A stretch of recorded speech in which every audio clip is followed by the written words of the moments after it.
YS Rajasekhara Reddy సోదరి, YS Jaganmohan Reddy మేనత్త YS Vimalamma పోలీసులను ఆశ్రయించారు. తన మీద జరుగుతున్న ప్రచారాన్ని అడ్డుకోవాలి అంటూ కోరుతున్నారు. తన మీద దుష్ప్రచారం చేస్తున్నారు అంటూ ఆమె ఫిర్యాదు చేశారు. హైదరాబాద్లోని నార్సింగ్ పోలీసులను ఆమె కలిసి నేరుగా రాతపూర్వకంగా ఫిర్యాదు అందించారు. తన మీద సోషల్ మీడియాలో జరుగుతున్న ప్రచారం పట్ల ఆమె ఆవేదన వ్యక్తం చేశారు. 2004లో వైజాగ్లో తనకి ఆసుపత్రి నిర్మాణం పేరుతో భూములు కేటాయించినట్టు, ఆ భూముల్లో ఆసుపత్రి కట్టకుండా చర్చ్ నిర్మించానన్నట్టుగా సోషల్ మీడియాలో దుష్ప్రచారం చేస్తున్నారు అన్నది విమలమ్మ వాదన. దాంతో ఇప్పుడు విమలమ్మ ఫిర్యాదు మీద పోలీసులు కేసు నమోదు చేశారు, దర్యాప్తు చేస్తున్నారు. తెలుగుదేశం పార్టీ ఆఫీసు నుంచి నడిచే థింక్ ఆంధ్ర లాంటి కొన్ని యూట్యూబ్ ఛానళ్లలో అలాంటి ప్రచారం సాగింది. వైఎస్ రాజశేఖర రెడ్డి సీఎంగా ఉన్న కాలంలో వైజాగ్లో అత్యంత విలువైనటువంటి ఎండాడలోని భూములను ఆమెకు చాలా కారుచౌకగా కట్టబెట్టినట్టు, ఆ భూములను ఆమె దుర్వినియోగం చేసినట్టు, పైగా మత ప్రచారానికి వేదికగా మలుచుకున్నట్టు ప్రధానమైనటువంటి అభియోగం ఒక యూట్యూబ్ ఛానల్లో, కొన్ని సోషల్ మీడియా ప్లాట్ఫామ్స్లో దానికి సంబంధించినటువంటి ప్రచారం చాలా జోరుగా సాగింది. ప్రస్తుతం జగన్మోహన్ రెడ్డిని మతం కోణంలో నిందించాలి అనే దానికి తగ్గట్టుగా ఆంధ్రప్రదేశ్లో ప్రధాన రాజకీయ పక్షాలు సాగుతున్నాయి.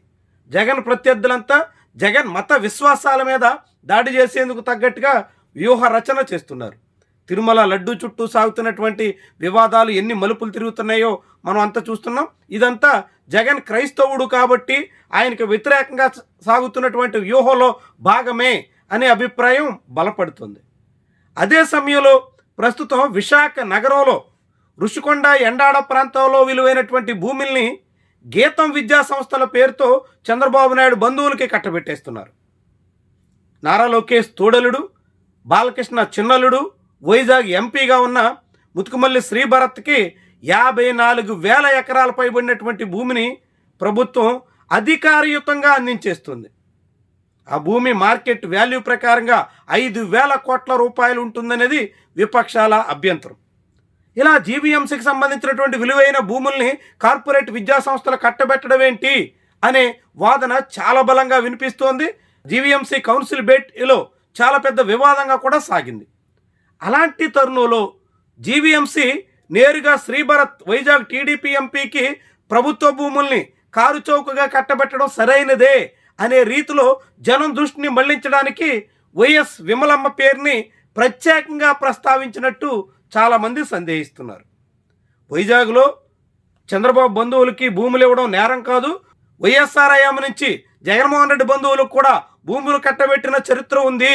ఆ భూములన్నీ వాళ్ళు దుర్వినియోగం చేసి మత ప్రచారానికి వాడుకుంటే, ఇక్కడ భరత్ మాత్రం వాటన్నిటిని విద్యారంగంలో ఉన్నతమైనటువంటి స్థానాలు తీసుకెళ్లేందుకు, యువతకు తోడ్పడేందుకు తగ్గట్టుగా ప్రయత్నం చేస్తున్నారు అనే రీతిలో చిత్రీకరించేందుకు తగ్గట్టుగా ఇప్పుడు వైఎస్ విమలమ్మ చుట్టూ ప్రచారానికి పూనుకున్నారు.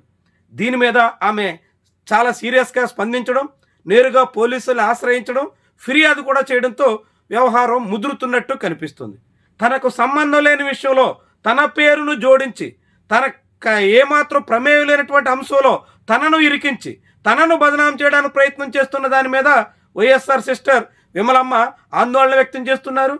రాజకీయంగా దురుద్దేశపూర్వకమైనటువంటి క్యాంపెయిన్ చేస్తున్నట్టుగా ఆమె భావిస్తున్నారు.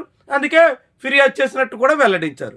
పోలీసులు కఠిన చర్యలు తీసుకుంటారని ఆశిస్తున్నట్టుగా ఆమె చెప్తున్నారు. మరి పోలీసులు ఏ రీతిన స్పందిస్తారు, ఎలాంటి చర్యలకు పూనుకుంటారు, ఇలాంటి దుష్ప్రచారం సాగిస్తున్నటువంటి వాళ్ళ మీద ఎంతటి చర్యల వరకు వెళ్తారు చూద్దాం మరి.